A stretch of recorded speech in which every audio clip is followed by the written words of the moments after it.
Okay guys, so here we are again, and we're still talking about water, and this time I'm standing in an installation that is very useful for mitigating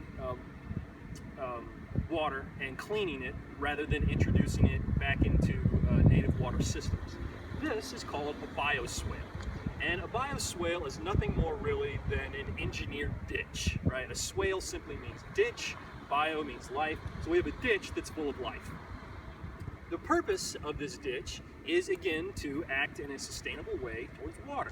We have runoff that hits this giant parking lot. Maybe we can pan around and see the parking lot. Okay.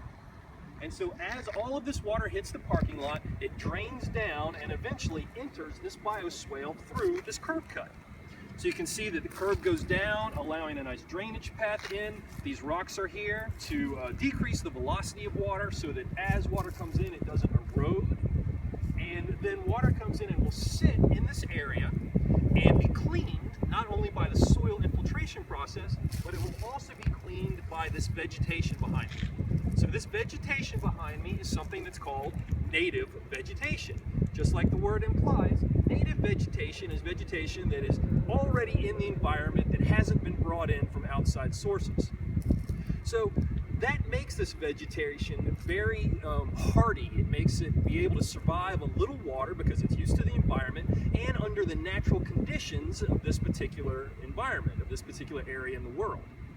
So as water comes in, again, it will sit and be uptook by this vegetation and then reintroduced into the atmosphere through evaporation, therefore cleaning out any toxins. It will also filter down into the soil. So a couple of things to notice here is that there's no drain here, right?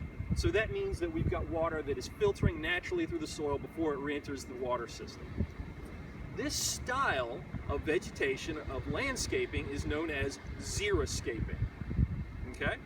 So if anybody is interested in landscape architecture, xeriscaping is the act of putting in native vegetation and making an area so that it uptakes water, requires very little water from potable sources, and requires very little maintenance. So that's the goal of this, is not only be sort of a pleasing thing to see aesthetically, but also to be very functional when it comes to acting sustainably towards water.